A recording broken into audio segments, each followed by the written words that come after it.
My dear students, welcome to Methodological.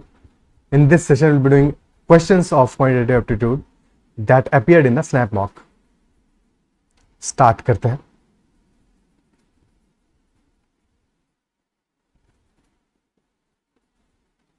First question: if the price of the sugar is increased by 20% and Salman intends to spend only additional 5% on the sugar, then find the percentage increase or decrease in his sugar consumption. The price has increased by 20% and intention of Salman is to spend only additional 5% on sugar. So expenditure is price into consumption. Price into consumption, this is equal to expenditure. Okay. So price has increased by 20%. 20% का increase है, यानी कि 1/5 का increase है price में. So new price will be 6/5 of the initial price. ठीक है. Consumption let us से सी डैश हो गया है, क्योंकि कितना हुआ है we have no idea, but expenditure at the max can increase 5%. ठीक है, तो 5% से ही एक्सपेंडिचर इंक्रीज करेगा एंड 5% इज 1/20. तो 20 से 1 का इंक्रीज होगा यानी 21 हो जाएगा. तो 21/20 विल बी द एक्सपेंडिचर का वैल्यू. क्या क्लियर है? सी डैश फाइंड आउट करना है. 4 बचेगा 3 से, यहाँ 2 बचेगा, यहाँ 7 बचेगा. So c dash will be equal to 7/2 into 4, 7/8 into E upon P. And E upon P as per this equation, that is equal to C. E upon P will be equal to C. So this will be 7/8 times C. और 7/8 हो गया, यानी कि 8 से 7 हो गया. So there is a decrease of 1 on the base 8, तो -1/8. अगर इनिशियली consumption was 8 units या 8 kg था, so now the consumption is 7 kg only. So there is a decrease of 1 kg and 1/8 is 12.5%. तो ऑप्शन बी आंसर आ जाएगा. 1/8 is 12.5%. so option B will be the answer. क्या है? Clear है? ठीक है, इसको एक और अप्रोच से करते हैं, बट क्या है समझ में आता है. देखो, whenever these things are happening in this way कि two quantities are multiplied and P into C this is equal to E. So if there is a change, let us say there is an increase in P, ठीक है, और फिर C पे भी effective change आया है, increase आया, decrease आया, and accordingly there is a change on e. ठीक है, so there are 2 successive changes और उनका नेट रिजल्ट है change in expenditure. 2 successive changes और उनका नेट रिजल्ट है change in expenditure. Isn't it? तो बस 2 सक्सेसिव परसेंटेज चेंज वाला फॉर्मूला अप्लाई कर दो. अब ये दोनों changes whether they are in different quantities तो भी यही फॉर्मूला अप्लाई होगा, या दोनों चेंजेस सेम क्वांटिटी में है तो भी फर्क नहीं पड़ता. लेट अस से पी में ही दोनों चेंजेस आए होते तब भी हमारा सेम फॉर्मूला अप्लाई होता है सक्सेसिव चेंज का, और अगर दोनों चेंजेस डिफरेंट क्वांटिटी में है तब भी. ओके, सॉल्व करते हैं. सो 20% का चेंज आया है in the price of sugar and that is a increase. So price has increase by 20%. Consumption let us say X% increase आया है and effectively there is a increase on expenditure by 5%. Okay, so successive change will be 20 plus X plus 20X by 100 and that is equal to 5. So 20 plus X by 5 that will be 6X by 5. Okay, और 20 हमारा right hand side में चला जाएगा. So this will be 5 minus 20 यानी कि -15.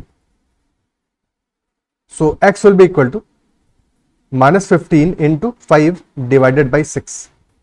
So -75/6 or -25/2. Hence there is a decrease of 12.5%. A decrease of 12.5%. Is this clear? क्या ही clear है? तो ऐसे भी सॉल्व कर लो.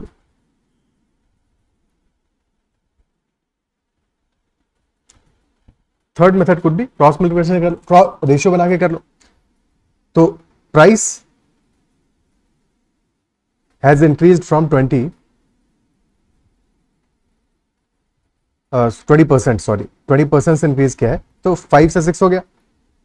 20% यानी कि 5 का वैल्यू 1/5. तो 5 से हमारा price will be, new price will be 6. ठीक है, new price will be 6. Consumption में क्या चेंज आएगा रेशियो में? We have absolutely no idea, but price into consumption is expenditure and expenditure has increase by 5%. 5% is 1/20 यानी कि if initial expenditure by 20 now it is 21. Now this is 21. ठीक है, या तो वैल्यूज अगर सिंपल है जो कि है इस केस में। तो you can write that price into consumption expenditure है, एक्सपेंडिचर इज 20, प्राइस इज 5, तो consumption will be 4, expenditure 21, price is 6, तो कंजम्पशन क्या हो जाएगा 21/6, 21/6, ठीक है। तो रेशियो क्या आ जाएगा हमारा, ratio will B 24:21, that is 8:7, या 24 में 3 का डिक्रीज आया है, तो 3/24 इज 12.5%, 3/24 इज 12.5% का decrease, option B will be the answer. Okay, otherwise क्या करते, अगर वैल्यूज हमारी टिपिकल होती, ज्यादा कैलकुलेशन चाहते, डिमांड करती, तो हम क्या करते, इन दैट केस कंजम्पशन का ratio would have been this value 20 multiplied by 6, तो 20 multiplied by 6 this is to 21 multiplied by 5, this will be the ratio, ठीक है। 5 से जाएगा 4 टाइम्स और फिर 3 से 7, तो 8:7 का फाइनली रेशियो आ जाएगा। क्लियर है, तो मल्टीपल मेथड्स में बता दिए to solve the same question. Okay, next one, 3 pipes A, B and C can fill up a tank in 12 hours, तो A, B and C can fill a tank in 12 hours. All the pipes started working together and after 3 hours C was closed. So for 3 hours all of them worked, ठीक है। A, B and C were working for 3 hours, 3 hours तक तो ये काम किया। 3 hours में कितना work कर देंगे, 12 hours में फिल करते हैं, 3 hours में 1/4 कर देंगे, 25% work. Then C was closed and A and B filled the remaining part in 10 hours. So A and B filled the remaining part in 10 hours. तो remaining part is 75%, तो in 10 hours they filled 75%. तो अगर 10 hours में कर रहे हैं work 75%, that implies that A plus B are working 7.5% per hour. Filling 7.5% per hour. Question asking number of hours taken by C alone to fill the tank. C अकेले को कितना time लगेगा to fill the tank? A plus B are working 7.5% per hour. 3 hours तक work किए हैं A, B, C साथ में, 25% work हुआ है, तो उसमें से A और B का कंट्रीब्यूशन कितना होगा? A and B would have contributed 7.5 into 3, 22.5%. Isn't it so? Total work done was 25%. So that implies कि work of C in 3 hours will be 25% minus 22.5%. That will be 2.5%. Okay, which is 1/40. So in 3 hours C is working 1/40. 3 hours में 1/40 work complete कर रहा है C, तो total time taken कितना होगा? 40 into 3, that is 120 hours. 120 hours. Okay, option B is the answer. Clear है?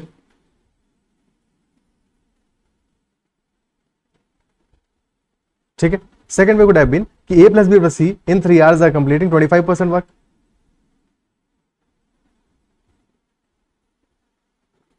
ठीक है, तो और A and B are completing 75% work in 10 hours. Okay, so 25% work कर रहे हैं A plus B plus C 3 hours में, तो 9 hours में कितना करेंगे, या 75% वर्क कितना टाइम में करेंगे? 9 hours में करेंगे, तो 9 into A plus B plus C, that will be equal to 10 hours work of A and B.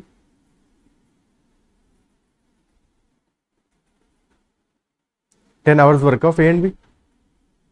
Isn't it so? ठीक है, 10 hours work of A and B, and hence 9 times A plus B plus 9 times C is equal to 10 times A plus B. The equation becomes 9 times C is equal to A plus B. यानी कि work done by A plus B in 1 hour is equal to work done by C in 9 hours. तो work का ratio आ जाएगा यहां से, ratio will B A plus B divide by C is equal to 9/1. 9/1. So total time taken by all of them is 12 hours. Work कितना आ जाएगा हमारा? Work will be 12 into their efficiency का sum, और A plus B की efficiency 9 है, C की 1 है, तो 12 इंटू 10 120 इज द वर्क, और C की एफिशिएंसी है 1, तो 120/1, answer will be 120 hours. Clear? ठीक है भाई, इसी को ऐसे भी लिख सकते थे, 3 टाइम्स 3 आवर्स का वर्क ए प्लस बी प्लस सी का वॉज 25% एंड 10 आवर्स का वर्क ए प्लस बी का वॉज 75%। ठीक है, अकॉर्डिंगली ये इक्वेशन आ जाएगा अगर ऐसे डायरेक्टली समझने में इशू हो रहा हो। ठीक है, same thing could also be understood in this way, think about it, 3 pipes A B C they are filling the tank in 12 hours. Okay, तो अगर 12 आवर्स तक तीनों पाइप्स ओपन रहते तो वर्क हमारा कंप्लीट हो जाता, बट आफ्टर 3 आवर्स, तो 3 आवर्स तक तो काम सेम हुआ, 3 आवर्स तक A B C are working, but after that C was closed, तो A and B completed the remaining part in 10 hours. Total time कितना लगा? 3 + 10 13 आवर्स, यानी कि 1 आवर एक्स्ट्रा लगा। So A and B worked basically 1 hour extra, isn't it so? 1 hour extra work किया और B ने, क्यों वर्क किया? Because C was not filling the tank for 9 hours. 3 hours तक तो फिल किया, but after that for 9 hours C was not working, that is why A and B work for 1 extra hour. तो A and B का 1 our का work is equal to 9 hours का C का work. तो directly अगर तुम ये बात समझ पा रहे हो तो इस इक्वेशन पे स्ट्रेट अवे पहुंच जाओगे जो हमने यहाँ पे सॉल्व किया, यहाँ पे आइडेंटिफाई किया। ठीक है, and that way you can find out efficiency का ratio. Okay, next question, x, y and z be 3 positive real numbers in a geometric progression such that x is less than y and y is less than z। तो x, y, z हमारे 3 positive real numbers हैं such that x is less than y, y is less than z। और अगर x is less than y, y is less than z, that implies this is a increasing GP, increasing GP, and if this is an increasing GP, तो common ratio must be greater than 1। Very important, common ratio greater than 1, यानी कि 1/6 answer नहीं हो सकता, 3/6 भी answer नहीं हो सकता। आंसर विल बी 3/2 और 5/2, 3/2 और 5/2। ओके, तो फर्स्ट अप्रोच कुड भी, अगर इतना समझ गए हो तो इतने से भी तुम ऑप्शन से भी जा सकते हो, ऑप्शन से भी जा सकते हो, ट्राई कर सकते हो, because 5x 16y and 12z are in arithmetic progression. ठीक है, so let us assume base में आ रहा है 2, तो लेट अस अज्यूम स्टार्टिंग अपना 4 से कर लेते हैं, चेक कर लेते हैं। ठीक है, ऑप्शन से पहले जाते हैं, फिर प्रॉपर सॉल्यूशन देखते हैं। तो लेट अस से अवर स्टार्टिंग नंबर यानी कि x इज इक्वल टू 4, क्योंकि बेस में 2 आ रहा है। और ओके, सो 4 से स्टार्ट किया हमने। इफ x इज 4, y क्या होगा? If common ratio is 3/2, y will be 4 into 3/2, so y will be equal to 6, then z will be 6 into 3/2, which is 18। But question is saying 5x 16y and 12z are in arithmetic progression, तो 5x हो जाएगा हमारा, in this case 5x will be 60, 16y will be 96 and 12z will be 12 into 18, so 180 plus 36 216। so are they in AP? definitely not, because यहाँ पे difference तो 36 का है initially, but बाद में गैप अच्छा खासा है, so they are not in AP, and since they are not in AP definitely answer will be option D। Question खत्म। ठीक है, क्योंकि हमें डेफिनेटली पता है r is greater than 1, 3/2 is not the answer, 5/2 will definitely be the answer। फिर भी verify करना है, कर लेते हैं। Start with 4, next value will be 4 into 5/2, 10, और then next value will be 10 into 5/2, 25, 4 10 25, 5x will be 20, 16y will be 160 and 12z will be 300, so the gap is 140, again 140, and yes this is definitely matching। Option हमारा D answer हो जाएगा। ठीक है, increasing है ये तो check है, कर ही लिया है हमने। 20 is less than 160, 160 is less than 300। क्या ही क्लियर है? तो this was the first approach जिससे कि एग्जाम में क्वेश्चन सॉल्व कर सकते थे। Very important, there were 2 parts. First we identified that common ratio is greater than 1। Second, we knew कि बेस में आ रहा है वैल्यू 2, और क्योंकि हमें 2 बार मल्टीप्लाई करना है, दैट इज वाई 2 स्क्वायर हमने स्टार्ट किया। अपना फर्स्ट नंबर लिया है 4, अदरवाइज फ्रैक्शन वैल्यूज आएंगी, प्रॉब्लम कुछ नहीं है, बट कैलकुलेशन थोड़ा बहुत टिपिकल हो जाएगा हमारा। तो अगर मैं कैलकुलेशन को इंटीजर में रखना है तो जो बेस वैल्यू है, अगर हमें 3 नंबर्स चाहिए होते हैं, यानी कि टोटल 4 नंबर्स चाहिए होते हैं, x y z and some other number, then फिर हम बेस में 2 था तो 2 क्यूब से स्टार्ट करते, 8 से स्टार्ट करते। क्लियर है? ठीक है, अब कन्वेंशनल तरीके से समझते हैं इस क्वेश्चन को। ये तो हो गया इस क्वेश्चन का डायरेक्टली ऑप्शन से solution, but what will be conventional way, अब उसको समझते हैं। सो x, y and z, these are values in AP, GP। ठीक है, let us assume कि x is x, ठीक है, और y हमारा मल्टीप्लाई करने पे कॉमन रेशियो r है, तो y will be x r, x into r, and z will be x into r square. Okay, now अगर तुमने एपीजीपी टॉपिक प्रॉपर्ली पढ़ा होगा तो वहां पे एक और अप्रोच हमने सीखा था, you can also assume middle value as y, y by r and y r. Isn't it so? ऐसे भी एज्यूम कर सकते हैं, बट ऐसे सिर्फ और सिर्फ तब एज्यूम करना है when product is given. Because if product is given, if you assume values y by r, y by r, in that case product हमारा जब मल्टीप्लाई करोगे तो r कैंसिल आउट हो जाएगा, y क्यूब बचेगा, y क्यूब बचेगा. That is Y जब product given होगा तो फिर हम इस तरह से एज्यूम करेंगे. बट इस क्वेश्चन में प्रोडक्ट तो कहीं पे गिवन नहीं है, तो we will be assuming x, x r and x r square. And definitely x is a positive number, तो x can not be 0. Okay, and 5x, 16y, 12z are in AP. तो यानी कि जो middle term है हमारा AP में property क्या होता है, if ABC are in AP,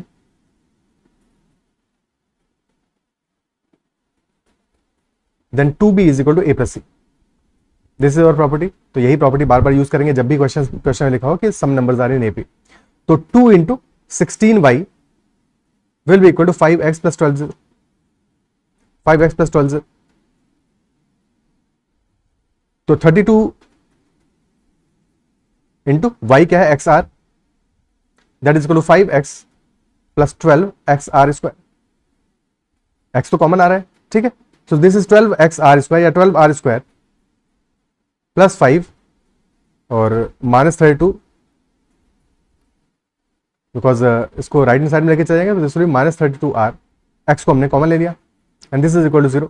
now x into 12r square plus 5 minus 32r, this is equal to 0. Definitely x can not be 0, this cannot be 0, and since x cannot be 0, तो 12r square plus 5 minus 32r will be 0.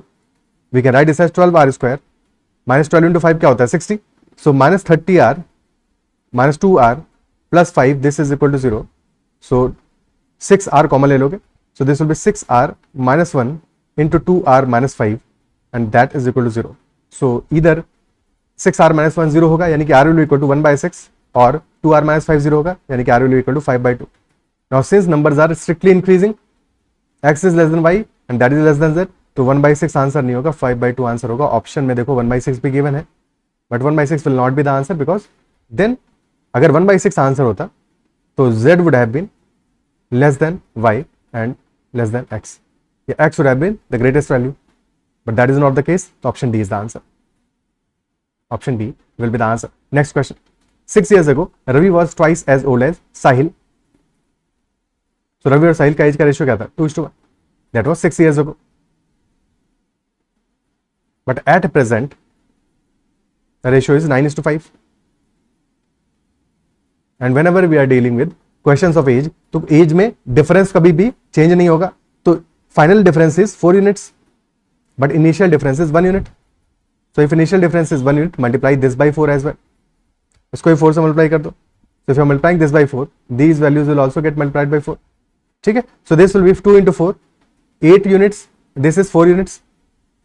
अब चीजें match कर रही हैं. Question पूछा what is the difference between their present ages. ठीक है. What is the difference between their present ages. तो 6 years ago age of Sahil was 4 units. Now the age is 5 units. Difference कितना आ रहा है, 1 unit का इंक्रीज है. और 6 years ago और प्रेजेंट की बात है, यानी 1 unit is equal to 6 years और 4 unit का डिफरेंस है. तो 4 unit will be equal to 4 into 6 यानी 24 years. Option D will be the answer. ठीक है. सबसे पहला काम 6 years ago, डिफरेंस दोनों केसेस में सेम किया. डिफरेंस हमारा आया 4 units का. और फिर 6 years ago की एज साहिल की है 4 units, अभी है 5 units. डिफरेंस है 1 unit का. 1 unit हो जाएगा 6 years के बराबर. बट 4 years क्योंकि 4 units हमारा डिफरेंस है, that will be 4 into 6, 24 years. Next question. A ball dropped from the height of 200 meters. After striking the floor, it rebounces 4/5 of the height from where it fell. The total distance it travels before coming to rest क्या होगा. So ball was dropped from the height 200 meters. Rebounces to 4/5 height and continues doing so. Okay. ठीक है. कुछ ऐसी कहानी बनेगी. ठीक है. कुछ ऐसा स्टोरी बनेगा हमारा. तो initially it was dropped from 200 meters, then rebounce कितना करेगी 160, बट 160 जाएगी और फिर 160 आएगी भी. नेक्स्ट टाइम रिबाउंस करेगी 160 into 4/5 एंड सो ऑन. तो ये this will B infinite GP. जो हाइट है हमारा that will B infinite GP, infinitely many times bounce करेगी इस तरह से। तो ठीक है, सो टोटल डिस्टेंस ट्रेवल क्या होगा?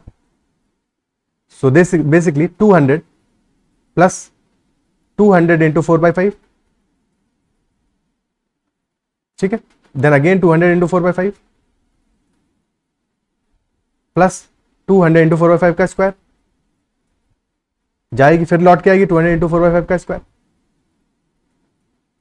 And so on. ठीक है, इसको प्रॉपर्ली लिखें तो this will be 200 plus 2 times, क्योंकि इसके बाद के सारे टर्म 2 टाइम्स आएंगे, तो 2 को कॉमन ले लिया हमने बाहर, तो 2 times 200 into 4/5 plus 200 into 4/5 square plus 200 into 4/5 cube and so on.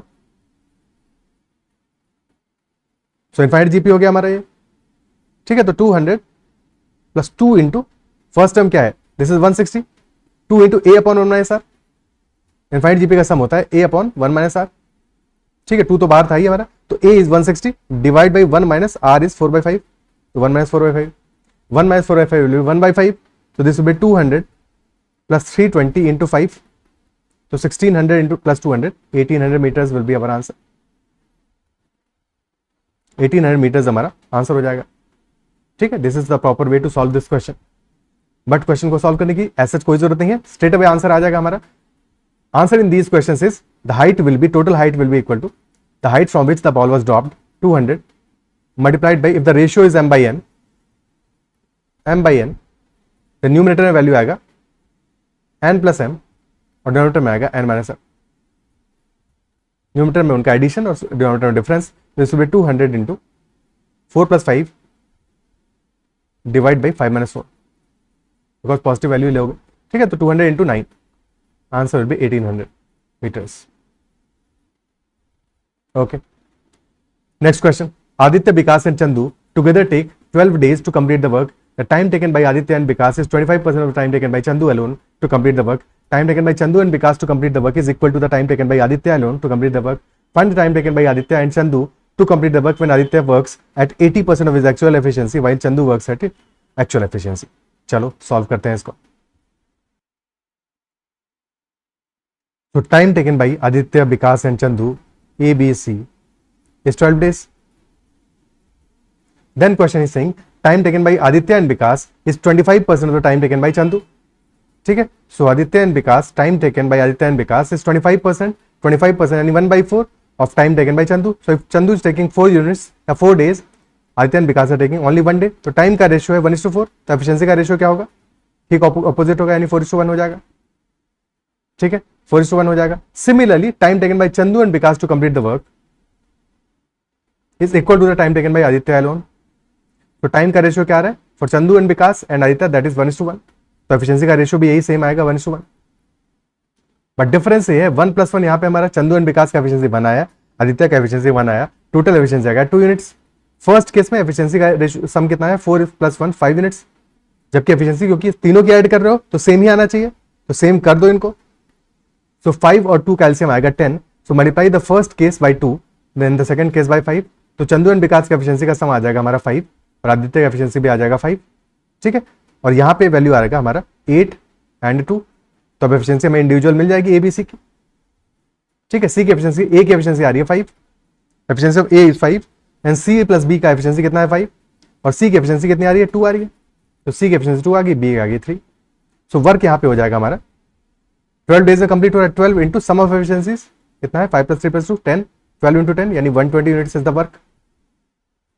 Then question कह रहा है find the time taken by Aditya and Chandu when Aditya is working at 80% of his actual efficiency, 80% is 4/5, तो 4/5 एफिशिएंसी से वर्क कर रहा है और एफिशिएंसी आदित्य की 5 है, यानी कि अब एफिशिएंसी हो जाएगी 4, तो time taken by Aditya and Chandu will be equal to 120 divide by 5 into 4/5, that is the efficiency of Aditya plus efficiency of Chandu which is equal to 2, तो +2, तो दिस इज 120 बाय 4 + 2, 120 बाय 6, यानी कि 20 डेज में वर्क विल बी कंप्लीटेड।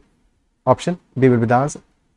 ठीक है, okay, 20 days will be the answer. Next question, 3 positive integers x, y and z are in arithmetic progression and if y - x is greater than 2 and x into y into z is equal to 5 times x plus y plus z, तो z minus x का value क्या होगा? x y z AP में है, so if x y z are in AP, y minus x is क्या? Common difference, और z minus y भी क्या होगा? कॉमन डिफरेंस होगा। बट क्वेश्चन ने पूछा z माइनस x, यानी कि 2 टाइम्स कॉमन डिफरेंस की वैल्यू पूछ रहा है क्वेश्चन, यही तो मतलब हुआ। और इन्फॉर्मेशन गिवन है x into y into z that is equal to 5 times x plus y plus z. Okay, तो क्योंकि x और y और z का हम सम कर रहे हैं, 3 वैल्यूज जिनको एज्यूम करना है, तो लेट अस एज्यूम कि कॉमन डिफरेंस हमारा d है और मिडिल वैल्यू y है, तो x हमारा हो जाएगा y minus d, then y, then z हो जाएगा y प्लस डी, बिकॉज यहां पे सम आ रहा है और सम करोगे तो d कैंसिल आउट हो जाएगा। ओके, इक्वेशन बनाते हैं, तो x into y into z will be y minus d into y plus d, and that will equal to 5 times x plus y plus z which will be equal to 3y, this will be equal to 3y, and definitely सारे numbers हमारे positive हैं, तो x y z कुछ भी zero तो नहीं हो सकता, ठीक है, cannot be zero. So this becomes y minus d into y plus d, यानी y square minus d square, this into y is equal to 15y। अब चाहो तो एक साइड में लेके आ जाओ सारी चीजों को, ठीक है, और फिर y को कॉमन ले लोगे, बट अदरवाइज हमें पता है क्योंकि y कैनॉट बी जीरो, तो y को कैंसिल भी कर सकते हो क्योंकि जीरो तो होगा नहीं, तो y square minus d square is equal to 15, and this implies that y plus d into y minus d, this is equal to 15. Okay, and since these are positive, तो y plus d भी positive होगा क्योंकि term है, y plus d क्या है? z है हमारा basically, and y minus d भी टर्म है हमारा, x है, तो both of these are positive, both of these are positive, और अगर पॉजिटिव है तो क्या पॉसिबिलिटीज हो सकता है? y plus d को ग्रेटर देन भी होना है y minus d से, तो 15 हो सकता है, दिस कुड बी 1, 15 इंटू 1 15 आ जाएगा, और this could be 5, this could be 3, इसके अलावा कोई पॉसिबल केस नहीं बनेगा, because if this is 3 and this is 5 तो मामला उल्टा हो जाएगा, क्योंकि नंबर्स हमारे क्या है? y minus x greater than 2, numbers हमारे इंक्रीजिंग है, सो x is less than y, y is less than z, तो d definitely will be greater than 0, ठीक है, तो ये नहीं हो सकता कि y plus d lesser value हो, y minus d greater value हो, तो दिस इज नॉट पॉसिबल, तो बाकी कुछ सोचने की जरूरत ही नहीं है। सिमिलरली 1 इंटू 15 भी पॉसिबल नहीं होगा, तो these are the only 2 possible cases, only 2 possible cases, क्या है? क्लियर है?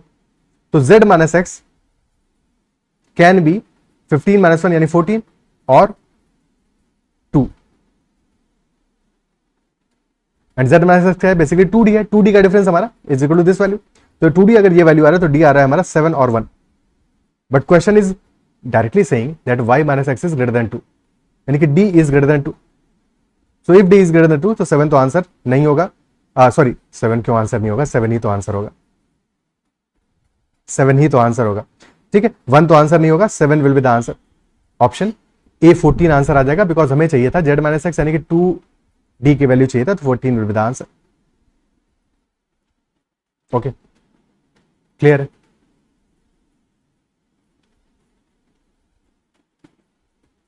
अब इस क्वेश्चन में देखो हम वैल्यूज पुट नहीं कर सकते थे, बिकॉज हमें x into y into z is equal 5 times x plus y plus z given था, ठीक है, और ऐसी क्या वैल्यूज एज्यूम करें? तो बिल्कुल भी ऐसे हम रैंडमली वैल्यूज क्या एज्यूम कर लेते हैं, दैट इज वाई इस क्वेश्चन में हमें प्रॉपर्ली सॉल्व ही करना पड़ेगा। ओके, ठीक है, next question, if a person walks at a speed of 14 kilometre per hour instead of 10, तो स्पीड अगर 10 के बजाय 14 हो जाए तो he would have walked 20 kilometre more, ठीक है, सो स्पीड इंक्रीज हुआ है और he is walking 20 kilometre more, so time would be same time होगा, ठीक है, so if time is same distance will be proportional to speed, तो अगर स्पीड का रेशियो है 10 से हो गया ये 14, तो टाइम का रेशियो डिस्टेंस का रेशियो भी यही होगा 10:14, तो डिफरेंस कितना आ रहा है? बिकॉज 20 किलोमीटर एक्स्ट्रा ट्रैवल कर रहा है, यानी कि the difference is 4 units is 20 kilometre, तो actual distance travel by him कितना होगा? ठीक है, क्वेश्चन पूछ रहा है एक्चुअल डिस्टेंस ट्रैवल्ड, और स्टार्ट हुआ है इफ से, अगर ऐसा होता तो वैसा होता है, नहीं ख्याली पुलाव है, एक्चुअल में नहीं हुआ है, तो एक्चुअल में क्या हुआ है? एक्चुअल में ये हुआ है, ठीक है, speed was 10, distance travel was 10 units, तो 4 यूनिट्स हमारा 20 है, 1 यूनिट इज इक्वल टू 5, तो 10 यूनिट्स विल बी 10 इंटू 5 यानी 50 kilometre, actual distance will B 50, गलती से 70 नहीं मार्क कर देना है, बिकॉज इफ का वाला केस है, अगर ऐसा होता तो 70 ट्रैवल करता, बट एक्चुअल में ट्रैवल किया है 50, ठीक है, ओके, और अच्छे से पढ़ाई करते रहना, अगर मगर वाला केस बाद में नहीं होना चाहिए कि अगर ये होता तो ये हो जाता। जो होना है वो कर दो, कर गुजरो उसको। Next question, a trader sells 20 articles at rupees 54 per article. After giving 10% discount, gains 50% profit. If the discount is not given, the profit gain would be what? तो 20 आर्टिकल्स को सेल किया है रुपीज 54 पर आर्टिकल, डिस्काउंट दिया है 10% का, 10% is 1/10, तो 1/10 का अगर डिस्काउंट दिया है तो if mark price is 10, discount is 1, तो सेलिंग प्राइस विल बी 10 - 1 यानी 9, और 9 की वैल्यू में गिवन है कितनी 54 रुपीज, यानी कि 1 यूनिट की वैल्यू आ जाएगी 6, 1 यूनिट की वैल्यू आ जाएगी 6, यानी कि मार्क प्राइस हो जाएगा हमारा 60। और इवन इस सेलिंग प्राइस पे भी there is a gain of 50%, 50% profit हो रहा है, 50% इंप्लाइज 1/2 का प्रॉफिट हो रहा है। तो if CP is equal to 2, profit is equal to 1, selling price is equal to 3, ठीक है। और इस 3 यूनिट्स की वैल्यू कितनी है 54, ठीक है, 54 आ रही है। तो सीपी कितना हो जाएगा हमारा, CP will be 36, because 3 units is equal to 54, 1 unit is equal to 18, CP will be 36, CP 36 है, मार्क प्राइस है 60। तो अगर मार्क प्राइस पे सेल किया होता, देयर वाज नो डिस्काउंट, तो प्रॉफिट कितना होता, profit would have been 24 rupees का, और सीपी है 36, तो 24/36 यानी कि 66.66%, 2/3 यानी 16 पता नहीं क्यों बोल रहा हूँ, 66.66%, option B will be answer, ठीक है, ऑप्शन बी हमारा आंसर हो जाएगा। क्या ही क्लियर है? ओके,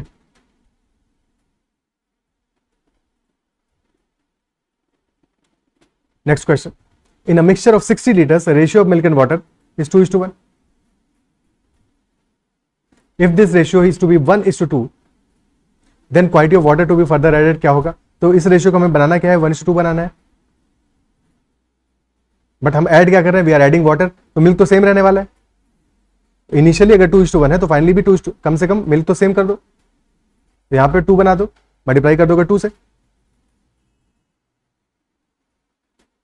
मल्टीप्लाई कर दोगे 2 से, तभी तो मिल्क सेम होगा, क्योंकि हमें मिल्क को सेम करना है। इनिशियली 2 है, फाइनली भी 2 कर दिया, बट वाटर हो गया 4 इफेक्टिवली, और अभी हमारे पास 1 वाटर है, यानी कि 3 यूनिट्स को ऐड करना पड़ेगा, 3 यूनिट्स को ऐड करना पड़ेगा। और इनिशियली सम हमारा क्या है, 2 + 1 3 यूनिट्स, टोटल हमारा वॉल्यूम है 3 यूनिट्स, और 3 यूनिट्स हमारा है इक्वल टू 60 लीटर्स, और उतना ही वाटर ऐड करना है 3 यूनिट्स, तो answer will be 60 litres only, option C, option C हमारा आंसर हो जाएगा। ओके, क्लियर है? Next question. In a flight of 600 km, an aircraft was slowed down due to bad weather. Its average speed for the trip was reduced by 200 km/h. And the time of flight increased by 30 minutes. Duration of the flight क्या होगा? तो सबसे पहले option से try करते हैं, उसके बाद में प्रॉपर्ली समझेंगे। तो ऑप्शन से अगर हम जाएं तो duration of flight initial case में क्या होगा, so if that was equal to 4 hours, total distance हमारा 600 किलोमीटर है, तो स्पीड विल बी 150, ठीक है, 4 आवर स्पीड 150 है, और स्पीड रिड्यूस हुआ है 200 से, तो अगर 200 से स्पीड रिड्यूस हो जाएगा तो नेगेटिव हो जाएगा, तो पहला वाला केस तो पॉसिबल ही नहीं हो सकता, ठीक है। सेम लॉजिक है लास्ट वाले के लिए भी, ऑप्शन डी के लिए भी, बिकॉज अगर 3 आवर्स में पहुंच रहा है, 200 स्पीड होगा, 200 से रिड्यूस करोगे 0 हो जाएगा, 0 भी हो जाएगा तो कोई सेंस नहीं बनता, तो ऑप्शन डी भी आंसर नहीं हो सकता, यानी कि ऑप्शन बी या सी कोई आंसर है, ठीक है। So if 1 our is the time taken, speed होगा 600 किलोमीटर/आवर, रिड्यूस कर दो इसको 200 से, हो जाएगा 400 किलोमीटर/आवर, तो टाइम टेकन विल बी कितना, 1 + 0.5 होना चाहिए, यानी 1.5 आवर होना चाहिए, तो yes 400 × 1.5 comes out to be 600 kilometres, तो this is matching the information given, तो option B will be the answer, option B अपना आंसर हो जाएगा। क्या है क्लियर है?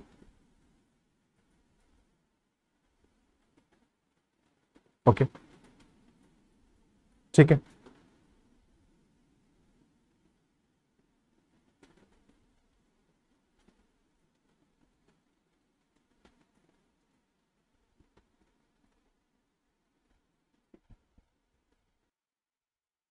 in such questions we can also use a formula, that is distance is equal to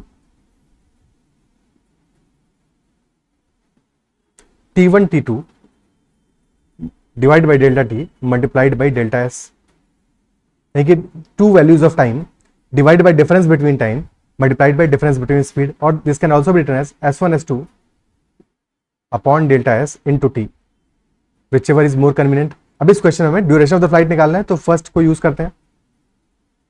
ठीक है, first को यूज करते हैं। डिफरेंस बिटवीन टाइम क्या है, टाइम इंक्रीज कर रहा है 30 मिनट से, यानी 1/2 आवर से और 0.5 आवर से। तो इनिशियली टाइम अगर टी है, finally time will be T plus 0.5।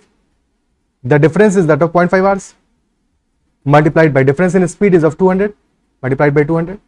This will be equal to distance, that is 600. 3 times जाएगा, तो t into t plus 0.5 that is equal to 3 into 0.5 यानी कि 1.5.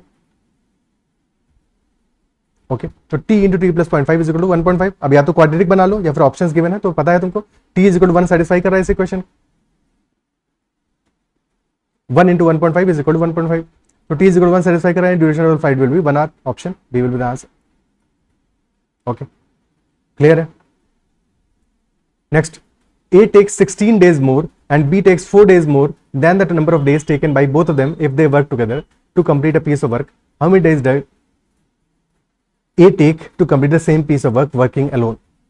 So A is taking 16 days more, B is taking 4 days more than if both of them are working together. So if both of them have worked together, time taken will be T.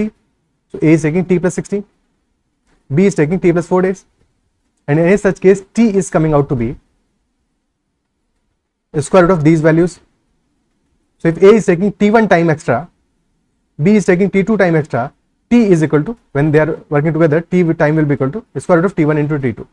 So in this case this will be square root of 16 into 4. So that will be 8 hours. So T is equal to 8 hours. और question ने पूछा है A को कितना time लगेगा, तो T plus 16 will be 24 hours, option C. Okay. Next question. If each edge of a cube is increased by 50%, find the percentage increase in its surface area. So each edge has increased by 50%. 50% is 1/2. So if initially it was 2, now this is 3. ठीक है, तो dimension increase किया है 2 से 3 पे, और percentage increase in surface area पूछ रहा है। ठीक है, so area will be proportional to side square, because every edge has been increase by 50%. So 2:3 का रेशियो है साइड में, तो एरिया में रेशियो आ जाएगा हमारा 2 स्क्वायर इज टू 3 स्क्वायर, यानी 4 से हो जाएगा 9. So there will be increase of 5. Base कितना है 4 है, तो 5/4 which will be 125%. 125% option B answer आ जाएगा. Okay, clear. Next question.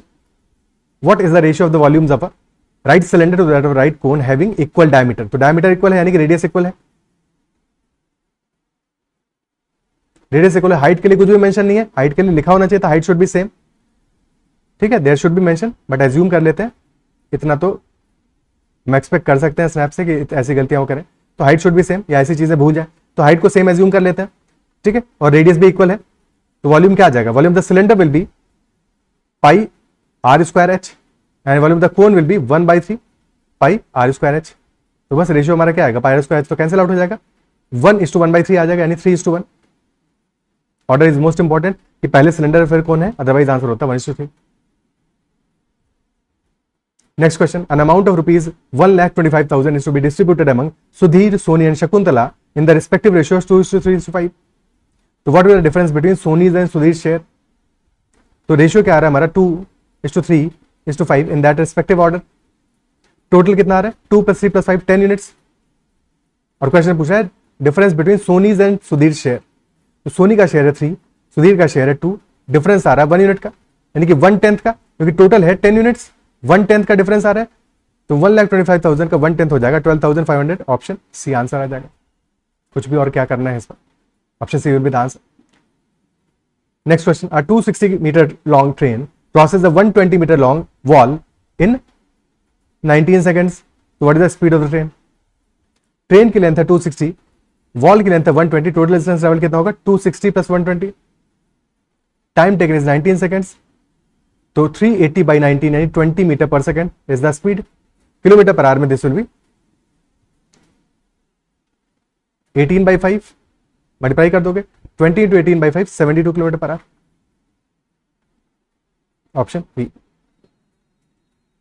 Next question. P, Q and R can do a job in 20, 30 and 60 days respectively. 20, 30 and 60 days respectively. Let us assume कि work हमारा 60 है। So if work is 60, P की efficiency आ जाएगी 3, Q की आ जाएगी 2 और are की आ जाएगी 1। Then question is saying in how many days can P do the job if is assisted by Q and R every third day. So basically day 1 पे P is working alone, day 2 पे P is working alone, day 3 पे P Q R all of them are working. तो 3 days में work कितना हो जाएगा? 3 days का cycle है, साइकिल ऑफ 3 डेज। 3 डेज में वर्क कितना होगा? पी पहले दिन वर्क कर रहा है अकेले 3 units, second day 3 units, third day will be 3 + 2 + 1 6 units. Total work in 3 days will be 12 units और वर्क करना है 60 यानी कि 5 साइकिल्स कंप्लीट करनी पड़ेगी। 3 डेज की 5 साइकिल्स, तो 3 × 5 यानी कि 15 डेज लगेंगे। ऑप्शन बी आंसर आ जाएगा। Next question, 6 term of an AP is 6, 16 term is 14, so what is the 27 term? 6 term है 6, 16 टर्म है 14, तो 6 और 16 टर्म में डिफरेंस कितने का है? 10 टर्म्स का डिफरेंस है। देखिए 10 टाइम्स कॉमन डिफरेंस का डिफरेंस है और एक्चुअल डिफरेंस आ रहा है हमारा 6 और 14 में 8 का। तो 10 times common difference this is equal to 8। ध्यान ये भी रखना है कि पहले 6 से बाद में 14 है, ठीक है। तो 14 - 6 is 8, 16 term - 6 term that is 10d, ठीक है, क्योंकि कभी ऑपोजिट होगा तो डी नेगेटिव आ जाएगा, ये चीज भी ध्यान रखना है। तो D will be equal to 4/5, 8/10 यानी 4/5 आ गया कॉमन डिफरेंस हमारा। Then question asking what is the 27 term? 16 term 14 है, 27 टर्म के लिए हमें कितना आगे जाना है? 11 टाइम्स कॉमन डिफरेंस ऐड करना पड़ेगा इन 14।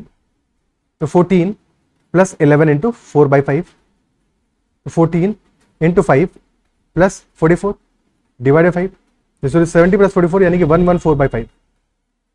Answer will be option D 114/5। Okay, clear है। Next question, if the average marks of 3 batches of 55, 60 and 45 students respectively is 50, 55 and 60, तो average marks of all the students क्या होगा? There are 3 batches, batch 1, batch 2, batch 3, number of students are 55, 60, 45 and average is 50, 55 and 60. So what will be overall average? Proper weighted average क्या होगा finally in any such question? ठीक है, पहली चीज तो ये है कि एक वैल्यू का एवरेज एज्यूम कर लो, तो मिडिल वैल्यू का एवरेज एज्यूम कर लेते हैं, ठीक है। 50 का एवरेज एज्यूम कर लो, किसी भी एक को एवरेज एज्यूम कर लो। ओके, लेट अस एज्यूम कि 55 एवरेज है हमारा, ठीक है। इफ 55 इज एवरेज, ठीक है, 55 अगर हमारा एवरेज है तो 50 क्या हो जाएगा? डिवीजन कितना है? 50 इज -5 एंड 60 इज +5। ओके, कोई दिक्कत? एडिशनली जो नंबर ऑफ वैल्यूज है हमारा उनका भी रेशियो ले लो, क्योंकि हमें एब्सोल्यूट वैल्यूज की कोई जरूरत नहीं, रेशियो ले लो इनका। 55:60:45, तो रेशियो क्या आ जाएगा हमारा? 11:12:9, ठीक है। नाउ मल्टीप्लाई दीज वैल्यूज, तो 55 अगर हमारा एवरेज है तो यहाँ पे तो डेविएशन 0 है, तो दिस विल बी 11 × -5 यानी -55, तो 55 + -55 + 12 × 0 इज 0 + 9 × 5 45 and divided by 11 + 12 + 9, तो 11 + 12 + 9 this is 20 + 12 32, so this will be 55 - 10/32 और 10/32 will be roughly, this value will be roughly 0.32, ठीक है। 10/32 is 5/16, 0.3 के आसपास वैल्यू आएगा। 55 में सब्ट्रैक्ट कर रहे हो तो 54 आंसर आ जाएगा, ऑप्शन सी आंसर आ जाएगा। क्या है, क्लियर है?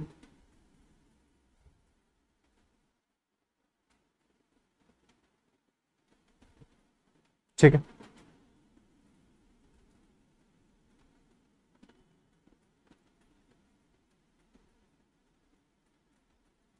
Next question, a sum of money amounts to ₹6690 after 3 years and ₹10,035 after 6 years on the compound interest, तो फाइंड द सम। सो अगर sum of money let us say principal हमारा P है, so amount after 3 years क्या होगा? That will be principal into 1 + R/100 cube, after 6 years amount will be principal into 1 + R/100 to the power 6, isn't it so? ठीक है, so basically observe this value.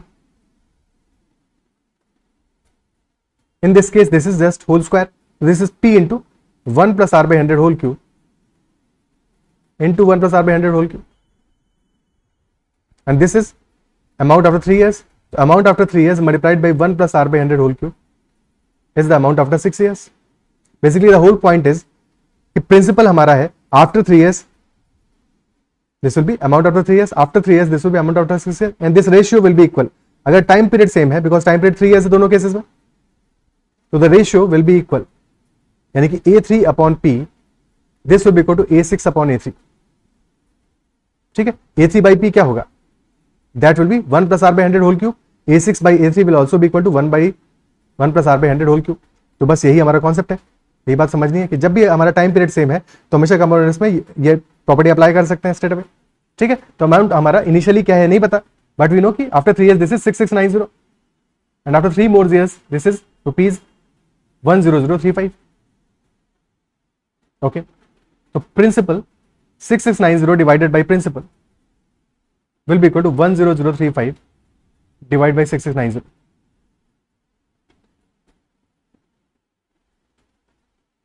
Ratio आ क्या रहा है हमारा,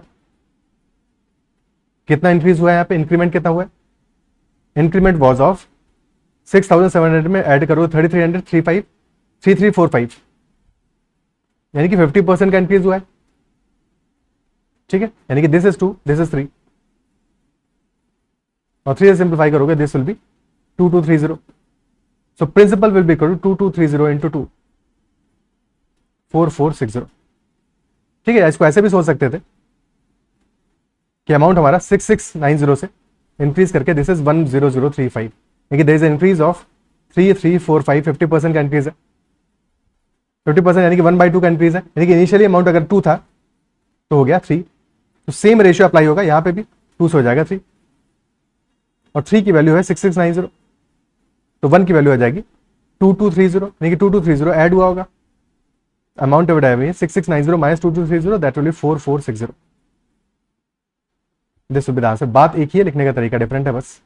okay, clear है. So these are all the questions from the qualitative aptitude section that appeared in SNAP. I believe session में तुम्हें चीजें समझ में आई होगी. कहीं पे भी किसी क्वेश्चन में कोई डाउट हो तो make sure to comment about that doubt. If you like this session then make sure you hit the like button as well. That's all for this session. Bye, take care and keep learning.